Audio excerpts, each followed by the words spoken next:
Llegó el momento decisivo, la solicitud del presidente Zelensky.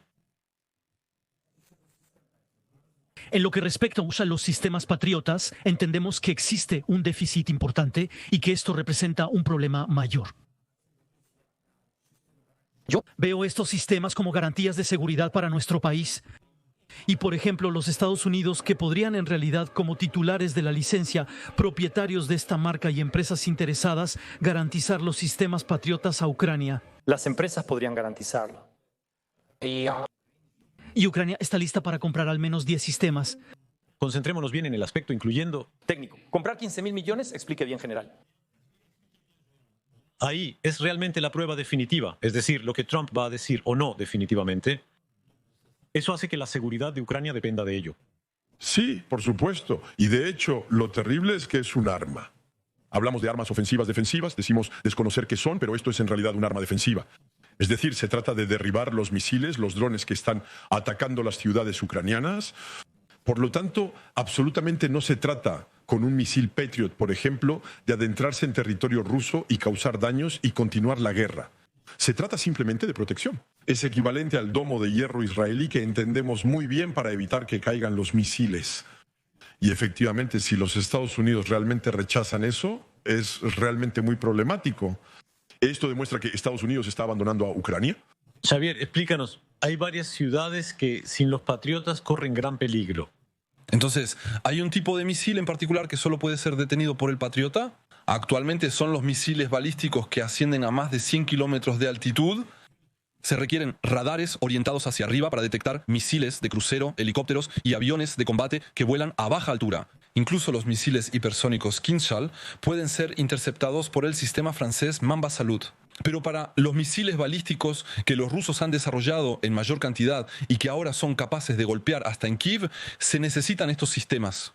Sin embargo, la versión que puede interceptar estos misiles balísticos que vienen desde muy alto, Ucrania solo tiene 3 ciudades que pueden ser protegidas. Entonces, ¿qué hace Rusia? Disparar a las otras ciudades. Sin ningún sistema capaz de interceptarlos, disparan durante la procesión del Domingo de Ramos y causan alrededor de 30 muertes. Y es para evitar eso. ¿Hemos escuchado? Primero, La respuesta de Donald Trump a la urgente solicitud de los ucranianos. Señor presidente, ¿habló con el presidente Zelensky sobre su oferta de comprar más misiles de guerra? Aún busca adquirir misiles. Sabes, escucha, cuando empiezas una guerra tienes que saber que puedes ganarla, ¿verdad? No inicies una guerra contra alguien 20 veces más grande que tú esperando que te den misiles. Escuchaste la respuesta de Trump. Básicamente es no. Y otra más. Otra vez, sí o no. De hecho, no se sugiere. Ha sido difundido en algunos tabloides y difundido a gran costo que él había rechazado. Eso no es cierto, eso no es lo que se desprende detrás. Seamos claros sobre las cantidades. Obviamente, Ucrania habla de comprar estos sistemas de defensa antiaérea. Hay que poner en perspectiva los tiempos de fabricación. No se compra en el estante, lleva más de 18 meses. Son los... Los sistemas existentes no son los que se fabricarán, lo que significa que Estados Unidos se está separando de ellos. Ni siquiera es fácil. Sí, pero creo que tienen un centenar. No hablen al mismo tiempo, sinceramente, no hablen al mismo tiempo. Realmente no sirve de nada. Sí, digo, los estadounidenses no tienen tantos, no van a deshacerse de su arma. Antiaérea. ¿Y por qué? No. En este caso, como militar, no me alejaría de eso. Tienen decenas de bases en todo el mundo, deben proteger su base en el Medio Oriente, en el Extremo Oriente, en todas partes. Necesitan sistemas como todos, como nosotros. Los sistemas no están disponibles en el estante, cuestan mucho, lleva tiempo hacerlos. Y creo que tienen un total de 75 sistemas. España tiene 3. ¿Les sirve? ¿Para qué? ¿Y a quién defiendo? España actualmente. Con sus 3. Patriotas, se entiende que se puedan vender los sistemas, pero decir tomo del stock creo que es incorrecto. Más loso. ¿Pueden los europeos compensar? Esa es la pregunta clave. Los vemos muy activos, entusiastas y valientes, pero ¿realmente pueden hacerlo o no? Entonces, hay un sistema francés, entonces hablamos hace un rato del SAMT francés, que por ahora está dedicado únicamente a interceptar sistemas bastante horizontales, incluso cuando van muy rápido. Existe una nueva versión del misil Aster 30 llamado B1NT que aprobó su prueba de intercepción de misiles balísticos. Presionamos el botón, producimos esto en masa rápidamente y reemplazamos a los Estados Unidos si no quieren vender. Nosotros podemos producir y suministrar rápidamente, ya que hemos validado la tecnología, pero aún necesitamos de 1 año a 1 año y medio. ¿Quién puede tener 1000 objetivos simultáneamente? Eso es el radar. Capaz de seguir 1000 objetivos al mismo tiempo. El interés del radar de Thales, efectivamente, es que es capaz de seguir lo que hay abajo y arriba al mismo tiempo. El radar estadounidense Patriota requiere elegir entre abajo o arriba. No puede continuar. Observar la llegada de misiles balísticos y otros misiles, un radar francés sustituye a 2 radares estadounidenses.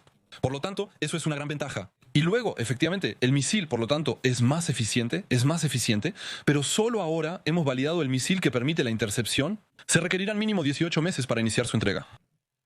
Solo estoy respondiendo a lo que Trump acaba de decir. No estoy de acuerdo en absoluto. No lo veo como tú. Veo que Trump está diciendo que no. Y está diciendo que fue Ucrania quien comenzó la guerra, o bien Ucrania con los Estados Unidos quienes comenzaron la guerra. Es una sugerencia que está haciendo que siempre va en la dirección de la propaganda rusa, desafortunadamente. Y que, en resumen, va a encontrar todos los argumentos para dejar a Ucrania de lado. Como si Ucrania estuviera atacando a Rusia, aún había que reflexionar más sobre ello. Entonces, desafortunadamente, no ha cambiado mucho en comparación con lo que Trump estaba sugiriendo al inicio de su mandato. Y, de hecho, no ha cambiado nada en la posición rusa. Es decir, si hubiéramos visto que esta postura de Trump había cambiado algo. Del lado ruso, esta estrategia parece funcionar, pero para mí y los ucranianos no vemos cómo. Y lo que es sorprendente es esta aproximación entre el argumento, como usted dice, Trump y los rusos. Ambos piensan que Europa tiene una postura un tanto beligerante. Es el tono que se oye en Washington y Moscú, y aún más esta noche. Escucha a Peskov. Estados Unidos sigue colaborando en esto con Europa y Ucrania. Pero en el futuro, por supuesto, esperamos que los europeos y los ucranianos muestren su determinación para encontrar una solución pacífica. Desafortunadamente vemos a europeos decididos a continuar la guerra. Es un agresor hablando de argumento pacífico, que habla de ¿argumentos pacíficos? Debemos encontrar una forma de detener la guerra. Muy bien que los rusos dejen de atacar. Si mañana ellos paran sus asaltos, sus bombardeos, estamos en paz mañana. Y creer que somos nosotros porque quizás apoyamos demasiado o no lo suficiente a los ucranianos. Tal vez deseen que los apoyemos más.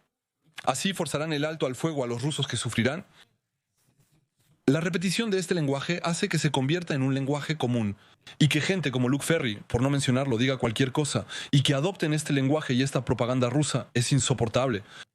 Y el hecho de que haya gente que realmente cree que es Ucrania y Europa quienes hoy rechazan la paz y que nosotros deseamos la guerra es tan increíble. Es la inversión de la carga de la prueba. Y realmente es necesario que la opinión pública comprenda hasta qué punto este discurso engañoso hay que denunciarlo, no solo comentarlo, hay que denunciarlo sistemáticamente. Mira, escucha, lea a Medvedev que está furioso. Muchos líderes rusos están reaccionando esta noche. Evidentemente, como usted dice, Francia no deja indiferente. Es una buena... La noticia está incompleta, por lo que no puedo acortarla sin más contexto. Medvedev, aparentemente el líder de la camarilla fascista ucraniana, vino a París para discutir con el Reino Unido, Alemania y Francia del número de ataúdes europeos que aceptarán. Después del despliegue de las tropas de la llamada coalición de voluntarios en Ucrania, hay una obsesión. Él mencionó a los Estados Unidos y por lo tanto la camarilla ucraniana vino a discutir con los europeos. Pero los estadounidenses estaban en esa mesa, la misma mesa, estaban allí y sin embargo Medvedev no los mencionó. Lo que más les molesta, obviamente, es que los estadounidenses estén allí, que los 3 estadounidenses estuvieran alrededor de la mesa. Además, eso, para ellos, es el elemento irritante. Sí, ese es el elemento irritante, porque creía tener el monopolio de la discusión a 2 y empezaba a poder influir en Trump como quería, la narrativa era la correcta, etc. Y luego, finalmente, Rubio es un tipo serio, creo, Rubio. Comprendió que el tema era más complejo de lo que se intentaba hacer creer al público estadounidense y mundial. Por lo tanto, ahora debe consultar a sus aliados, porque la fuerza de reaseguro solo llegará con la ayuda de Francia y el Reino Unido. Para lograr una solución y garantizar la seguridad de Ucrania, dependerá necesariamente de nosotros, ya que los estadounidenses ya han dicho que nunca pondrán tropas en el suelo. Hay una obsesión con Francia, está ocurriendo una escalada de hechos entre Rusia y Francia. Es decir, ha habido momentos de entendimiento. Recuerden a De Gaulle, por ejemplo, en 1966. viaja a la Unión Soviética por 11 días. Muchos en París decían que el viejo se había vuelto loco. 11 días en la Unión Soviética era una locura. Hoy estamos en el otro extremo. París-Moscú es el odio. Es una potencia que cuenta y que es parte importante en la resolución de este conflicto. Y, sin duda, es una potencia extraordinaria. Podemos sacar gloria de ello, por cierto, eso es lo que... Iba a decir, De hecho, lo que no quieren es ver a un líder europeo al estilo de Gaulle en su tiempo. La existencia de una potencia europea abre la posibilidad de una Unión Europea liderada por un solo país. Es mejor si es Francia, con nuestra potencia nuclear. Cito a Cyrano de Bergerac, no se renuncia al honor de ser un objetivo. Hoy estamos orgullosos de ser líderes en este campo. En cualquier caso, siempre hay quien admira a Cyrano de Bergerac o lo considera demasiado pretencioso. ¿Cuál es su opinión al respecto? ¿Es realmente Cyrano de Bergerac? A mí también me gusta, es magnífico. Alemania está cambiando y está cambiando mucho. Mira esta noticia que está llegando, subiendo los Taurus. Merz, el nuevo canciller, el que estará a cargo ciertamente ahora, en los días que vienen. En cualquier caso, alrededor del 6 de mayo, su pleno poder debería estar constituido. ¿Quiere dar los misiles Taurus a Ucrania? Es realmente un hito importante en la guerra que se está librando y eso provoca furia. Esta vez los alemanes son el objetivo de Rusia. ¿Y por qué sin ella directamente? Dado que el uso de estos misiles de crucero para fines militares es imposible sin la intervención directa de militares alemanes. Cualquier ataque contra objetivos rusos o infraestructuras de transporte críticas. Y les recuerdo que el futuro canciller alemán citó explícitamente el puente de Crimea como un objetivo potencial. Se considerará como una participación directa de Alemania en las hostilidades junto al régimen de Kiev, con todas las consecuencias que eso implica para Alemania. Del régimen de Kiev, con todas las consecuencias resultantes para Alemania. Xavier, ella parte de un supuesto voluntariamente falso y engañoso para fingir que Alemania se involucrará. Cuando Alemania vendió Taurus a Corea del Sur, no hubo un oficial alemán supervisando a los surcoreanos para saber qué se apuntaba en Corea del Norte. Yo era preparador de misiones en Rafale y configurábamos las trayectorias de las bombas. Contamos con un software de planificación de misiones que permite definir la trayectoria de misiles o bombas. Y por lo tanto, obviamente, cuando Francia transfirió los misiles Scalp a Ucrania, sin duda podemos mantener ciertas áreas en rojo y prohibir que apunten a centrales nucleares o lugares similares. Pero una vez que los ucranianos tienen el software, son libres de usarlo con las restricciones que hemos incluido. Entonces, si Alemania transfiere sus misiles a Ucrania, no se involucrará directamente, lo cual es preferible. Es una transferencia de material, al igual que Irán transfiere material a Rusia, que utiliza para disparar en territorio ucraniano. ¿Cómo explicar esta revolución? Alemania, has estado allí mucho tiempo. General Richoux, quien estaba aterrorizado de unirse al ejército, incluso se burlaban del ejército, de lo que se había convertido el ejército alemán, ¿no es así? Sí, por supuesto. Y quien hoy en día ha recuperado tanta fuerza que está lista para desafiar a Rusia. Ya ha cambiado de coalición porque ya no es el partido del señor Scholz. Aún así, si miras cuando el señor Scholz tenía el pelo largo en los 70, era un gran pacifista. Ahí tienes a M. Merz, que proviene de una coalición muy conservadora, Unión Demócrata Cristiana, Unión Social Cristiana, y que tradicionalmente son más duros. Ahí entendió que no esperábamos nada de Rusia y se alinea, pero yo estaba seguro de eso. Lo tuiteé hace aproximadamente un año diciendo que llegarán, estoy seguro. A los alemanes no les agrada que los señalen como malos estudiantes. Entregábamos scalps y estampas Shadow. Era claro que el Reino Unido eventualmente cedería a la presión y proporcionaría las tasas. Es una buena noticia cuando proporcionamos 4.000 cascos pesados en febrero de 2022. Ahí tenemos un cambio. ¿Creemos que la mejor defensa contra Rusia es desafiarla, siguiendo una lógica de que el ataque es la mejor defensa? No. No necesariamente el ataque, pero no limitarse cuando se está en guerra. Porque en realidad, ¿sabes? Siempre se ha presentado a Ucrania como un luchador al que se le han atado ambos brazos detrás. No debería luchar contra alguien más fuerte que él. Hay que leer lo que Merz dice sobre las declaraciones del canciller alemán respecto al puente de Kerch. Ni Francia ni ningún otro país europeo dice eso. Dice, vamos ucranianos, golpeen el puente de Kerch. Recuerdo cuando me enviaste la primera el sello con el puente golpeado en la gran operación. El ejército ucraniano debe salir de la defensiva, Alemania, la principal potencia económica de Europa, afirma que debe ser capaz de destruir el enlace terrestre entre Rusia y Crimea. Putin debe entender que esta guerra no tiene salida para él. Alemania, que tenía los dientes limados, Alemania está más cerca de nosotros según el mapa de Europa, frente ruso que nosotros. Y hay un verdadero miedo, está el miedo al abandono americano y está el miedo a Rusia, que sigue siendo real. Es crucial analizar detenidamente lo que Marion expresa. Es decir, mira el mapa, la geografía habla, como decía Mitterrand, los estados hacen la historia de su geografía. Cuando tú eres alemán, sientes, digamos allí, El aliento del oso 1. un poco más cerca. El aliento sí, si miran hacia el este, somos nosotros. Pero eso, era otra época. Pero no, ellos están muy cerca. Y luego, su historia con los rusos durante la Segunda Guerra Mundial les da un enfoque muy particular de Rusia. Eso generó, de hecho, esta creencia de que al hacer negocios íbamos a ser amigos con ellos de por vida, les compramos gas, etc. Eso era la señora Merkel. Llegaba de Alemania del Este y que creyó en eso, efectivamente. Pero también sienten una responsabilidad histórica hacia el Este y hacia Polonia. Pero explique bien la geografía. Estamos en una semana donde Rusia ha amenazado a Polonia con términos muy duros. Y cuando vives en Berlín, estás muy cerca de Polonia. ¿De Berlín a Polonia qué es? ¿En coche? Desde Berlín son 75 kilómetros, creo, porque en realidad toda Prusia Oriental está hoy en 1900. Polonia. Entonces, Berlín, antes en el centro de Alemania durante la Segunda Guerra Mundial, ahora se encuentra cerca de la frontera. experimentaste la Guerra Fría cuando se temía una posible guerra mundial. El epicentro de la tensión era Alemania. Imaginábamos que lucharíamos allí.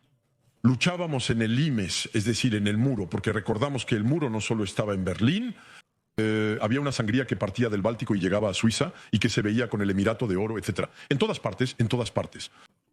Y por lo tanto, el campo de batalla era verdaderamente Alemania. Y Alemania tenía 2.000 o 3.000 tanques. Mira el mapa. Rusia no está lejos en absoluto.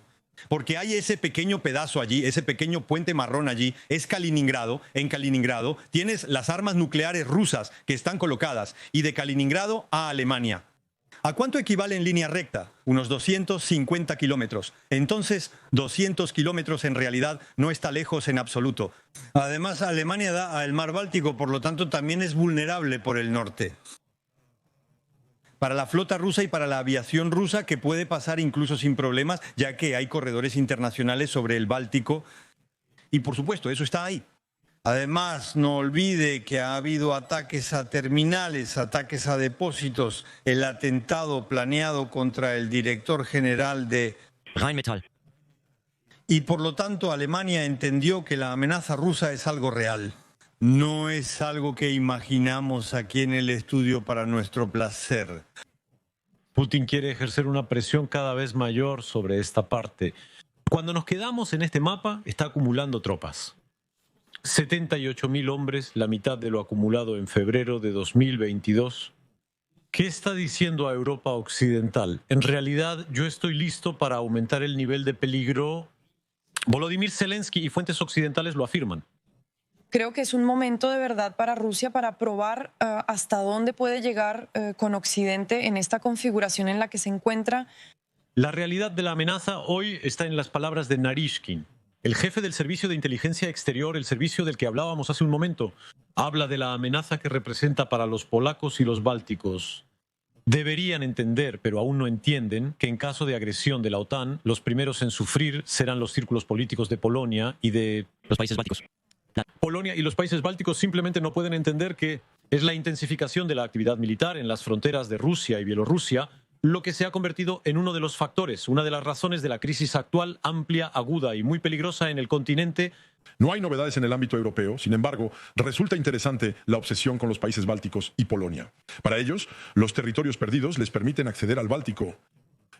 Recordemos que cuando tenían el Báltico, lo tenían desde San Petersburgo hasta la República Democrática Alemana, es decir, hasta la mitad de Alemania, y que hoy ya no tienen nada. El norte perdió su neutralidad, el resto es casi. Son tropas y países de la OTAN, solo les queda Leningrado o San Petersburgo, y esos países que están en medio, efectivamente, creo que hay una obsesión con ellos. Y son países que han escapado del imperio ruso. Por lo tanto, en el sueño imperial creo que siempre hay este tipo de fantasía que debería volver, al menos bajo la influencia rusa de Ayuré, si no de Ayuré, tarde o temprano.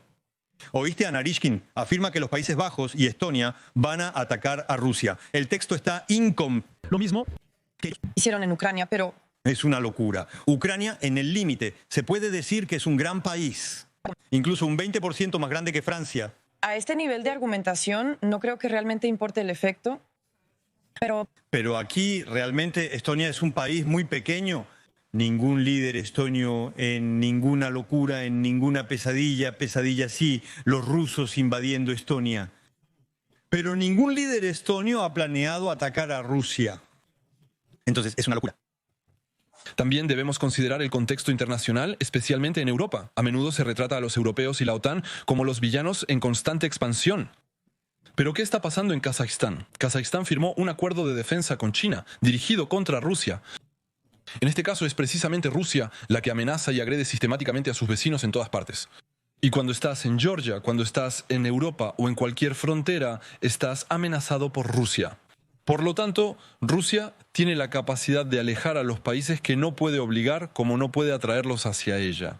Porque es una potencia, un poder suave, como se dice. Y bueno, entonces intentan escapar y unirse a las potencias cercanas que podrían protegerlos.